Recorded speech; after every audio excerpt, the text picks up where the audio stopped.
We've got a lot of action coming up this week on stream, including action in Week 5 of the NFL season, Week 6 of the college football season, and we have some weeknight college football action next Tuesday. So be sure you're here for this, and be sure to hit that notification bell so you don't miss a single moment where we go live. And now, on with our feature presentation. September 29th, 2024. It's Week 4 of the NFL season, and we head to the West Coast for this AFC battle between two divisional rivals in the Kansas City Chiefs and the Los Angeles Chargers. For the main team in our story, as in the Chargers, this is a big game for them. And I'm not just talking about the fact that this was a historic game of sorts, seeing as it was the first time ever that the reigning NFL champion coach took on the reigning college football champion coach. This was a big game because the Chargers, after a loss to the Pittsburgh Steelers the previous week, entered this one at 2-1, while the two-time reigning Super Bowl champion Chiefs entered at 3-0. If the Chargers lost this game to drop to 2-2, then the Chiefs would be 4-0, would be 2 games up on the division lead, and would have the tiebreaker, putting a massive thorn in the Chargers' already admittedly slim division title hopes. Against a team as good as the Chiefs, you cannot afford to make costly coaching mistakes that allow them a chance to score. And yeah, we'll get to that. But before we do get to that, if you like learning more about situations that happen not just this season, but in previous seasons throughout NFL history, then this is the place for you, because we talk about all things NFL all the time on this channel with a new upload every single day. So if you like that sort of stuff, then be sure to hit that like button down below, subscribe, and turn on the notification bell so you don't miss a single video that we post on the channel. Thanks in advance for your support as we try and hit 70,000 subscribers. And the good news for the Chargers was that so far, in this game against one of the greatest dynasties in the history of the sport, Los Angeles was looking alright. They were leading at 10-7 and had backed the Chiefs up into a 3rd and long situation with 26 seconds left. If you get a stop here, you're in a good spot to go into the half up by 3.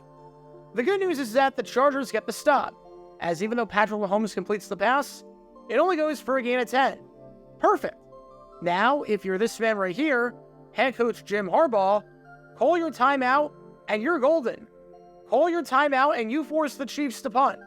Call your timeout and you could even get the ball back in midfield if the Chiefs do something stupidly aggressive here. Call your, why is the clock still running? Why is the clock still running? Jim, you have a timeout. You know you can use that, right? You can call a timeout and get the ball back. Why are you not doing that? Now, the Chiefs have a risk-free field goal attempt that they probably would not have tried if it wasn't for your poor clock management. Probably not trying a 65-yard field goal for one of the top 3 longest kicks ever if a miss ensures the fact that you get in midfield, but nope, you just had to screw that up. Let's see the kick. 5 yards for a career-long Butker's kick. Short. No good. I know the kick missed and the Chargers still went into the half up by 3, but that was still awful. Screw it. Welcome to Dumb Decisions. Before I break down what happened here, this whole series is about taking an in-depth look at decisions made during games that were clearly awful from the start. This isn't something look bad in hindsight. Rather, this is something look awful almost immediately. These are moves where your gut instinct tells you right away that there is no way this could possibly work. And sure enough, your gut instinct was smarter than that of an NFL head coach. And for this one, we're taking a look at the mind of Los Angeles Chargers head coach Jim Harbaugh. Honestly, the dumbest decision he made was going up by exactly 10 points. He even pointed out to Jim Nantz and Tony Romo during the production meeting that the last thing he wanted to do was go up by exactly 10, because Patrick Mahomes was undefeated when down by exactly 10 points. And sure enough, the Chargers went up by 10. Could have easily avoided doing that, but nope. Just had to give the Chiefs another win with a point differential that's 1 touchdown by the opposing team away from being in the negatives. All kidding aside, this decision didn't seem to make a ton of sense. I know it didn't result in the Chiefs getting any points, and I know it didn't necessarily backfire on the Chargers in the end, since the Chiefs walked away from the drive empty-handed, but to say that the timeout management in this spot was questionable would be putting it lightly, and the Chargers absolutely could have gotten something if not for Harbaugh's stupidity. So with that being said, let's take a look at why not taking a timeout with 23 seconds left on the clock and a 4th and long situation is a really bad idea. And to do this, we need to break it down into the scenarios where you call the timeout right away and the scenarios where you let the clock run down like an idiot and don't call the timeout right away. If you call a timeout right away, the Chiefs have 4th and long, and are out of field goal range. This means that they can do one of three things. Option 1, they can punt the ball away, meaning that you'll get it back and you'll be able to take a knee. Most importantly, for the purposes of this, even if you don't score with a punt, they don't score, and they have no opportunity to score, since last time I checked, unless your return man is a moron, you can't directly score by punting the football away. Not that you would even have a return man back there in that spot that late in the half, getting that field position, since it's not worth the risk. Option 2, they can go for it. Now this is a high-risk, high-reward play for the Chiefs. Obviously, if the Chiefs get the first down, that's great for them, and you keep the drive alive with a chance to get 3 points, or even 7 points. But if you don't get it, then you're completely screwed. And in no universe is 4th and 10 an easy conversion. It'd be different if we were talking about the Chiefs lining up for 4th and 2, or even 4th and 5. But 4th and 10? Not so much. Because if the Chiefs don't get it, you're getting the ball at your own 48-yard line with time to work with. You'll have roughly 17 seconds left, which is enough time for 2 or even 3 plays to get about 10 yards and get into field goal range yourself. Heck, with the ball practically in midfield with one of the best kickers in football in Cameron Dicker, you might not even necessarily need to get a first down. 6 or 7 yards might be enough from that spot to try it with a reasonable chance of having it go in. I highly doubt the Chiefs would go for it in that spot, seeing as they needed 10 yards, and if they didn't get it, they'd practically be gifting you 3 points. However, that is a possibility. Option 3, the Chiefs kick the field goal. They try one of the longest field goals in NFL history and try to have Harrison Butker hit it from 65, which has only been done twice before in the over 100-plus year history of the game. Granted, one of those times was Brandon Aubrey last week in that loss by the Dallas Cowboys against the Baltimore Ravens, but still, it's a tough kick. If the Chiefs make the kick, then more power to them. The score is tied at 10 apiece. You get the ball back and just take a knee and go into the locker room. However, if the Chiefs don't make the kick, then you get the ball back in Kansas City territory with the ball already in or near field goal range for your kicker. So there's a ton of risk involved on the part of the Chiefs for trying this field goal, which is why, again, I don't think they do it. If they did, more power to them if they made it, but the risk is so high that they're practically gifting you 3 points that I don't think they'd try it. So by calling timeout on 4th and 10 right away, because of the risk involved with this play, you're all but guaranteeing the fact that you're going into the half up 10-7. Are you realistically expecting to score yourself if they punt it? Not at all. But it eliminates the possibility that Kansas City can realistically score themselves, and eliminates the possibility that you go into the halftime break trailing or tied. However, Jim Harbaugh decided not to do that, and instead decided not to use his timeouts, laying the clock wind all the way down to 3 seconds. The problem with that is by doing this, there is no risk whatsoever to whatever the heck the Chiefs decide to do. Go for it on 4th down by throwing up a Hail Mary?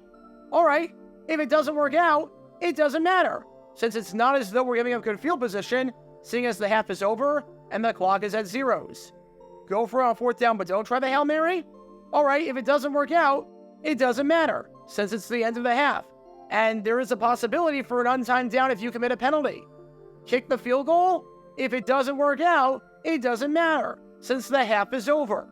There is no risk at all for Kansas City having one final chance at scoring before the halftime break. At the end of the day, football is about scoring more points than your opponent, and you score more points off of possessions.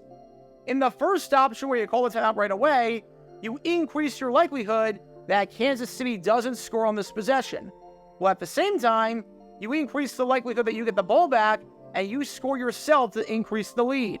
Seeing as if they go for it and it fails, or they kick the field goal and it fails, you're getting the ball back in a great spot.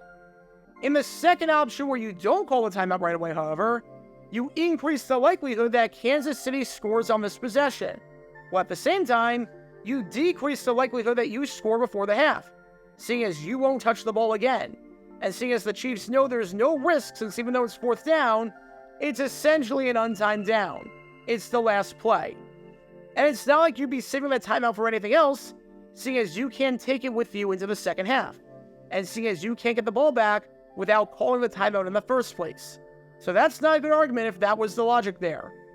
In other words, since I always like looking at things from a best case and a worst case scenario perspective, by calling the timeout right away, the best case scenario is that you're up by 6 at the half, seeing as the Chiefs could miss the field goal or go for it and miss, and you get great field position already in field goal range yourself. While the worst case scenario is that you're tied. By letting the clock run down, the best case scenario is that you're up by 3, seeing as you wouldn't get that chance at an extra possession with a miss, while the worst case scenario is that you're tied. Both options pose the same exact worst case scenario, while one poses a significantly better best case scenario. Seems to make a lot more sense to take the option with a better best case scenario, doesn't it? That seems like the way smarter play. But it didn't seem like Jim Harbaugh got the memo on that whatsoever, because if he did, then there's no way he would have done this and let the clock run all the way down like he ended up doing. And what's crazy is that this isn't even the only time this happened, not just this season, and not just this week, but during this 4 o'clock late window in the first half. Not even 3 minutes beforehand, in the game between the San Francisco 49ers and the New England Patriots, Kyle Shanahan wound up doing the same thing where he let the clock wind down, he denied his team a chance at getting another possession, he allowed the other team to try a risk-free field goal at the end of the half, and he allowed the other team a chance to score points on a possession where they otherwise would not have. You can learn more about that by clicking the card in the upper right corner. I hadn't done an episode of Dumb Decisions like that recently, as the theme this year seemed to center around clock management with a 2-minute warning. And now, we get it twice in a 3-minute span in real time. Now, with something like this absolute, I want to make it extremely clear that no, this is not absolute. If this was 4th and 1, I absolutely let the clock run down and don't give the Chiefs another play. Because at that point, who's to say they don't convert the easy first down and get an even closer field goal or hit a home run shot afterwards for a touchdown? However, generally speaking, if the other team has a 4th and long situation late in the first half, and they're thinking about lining up for a super long field goal since there's no risk, then you burn the timeout and make them think it over. In that specific scenario, that just so happened to appear twice in quick succession for some reason across the 2 games on Sunday, you call timeout and dare them to try the kick or give you insanely good field position or go for it on a low percentage play. To not do so just doesn't seem to make a ton of sense considering what we know now. What's odd about the difference between what happened in the Chiefs-Chargers game, as in the game between the 2 teams behind me right here, and the 49ers-Patriots game, was that even though the situations were identical, the results were the exact opposite. In 49ers-Patriots, the 49ers decided not to call a timeout, the Patriots made the field goal, but the 49ers still ended up winning the game. Meanwhile, in the Chargers-Chiefs game, the Chargers decided not to call a timeout, the Chiefs ended up missing the field goal, but the Chargers ended up losing the game. So, kind of bizarre in that regard. Regardless, whatever was in the drinking water in California for the head coaches on this day, I want whatever they were having. I'll tell you that much. So, what do we learn from all of this? Honestly, I'd just be repeating myself here for the Patriots 49ers video earlier this week, so screw it. Oxygen is valuable enough on this planet, and I don't want to waste it by repeating the same thoughts for the same scenario. All I'll say is this much.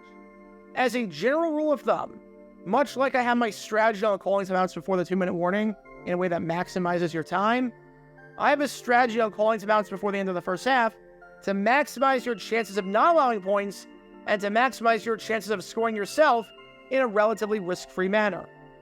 And if the other team is 4th and long near midfield and they're in a position where they would not try a field goal at any other point in the contest, but would feel the urge to attempt one here because they have nothing to lose, then you should probably call a timeout and force a scenario where they have, in fact, a lot to lose.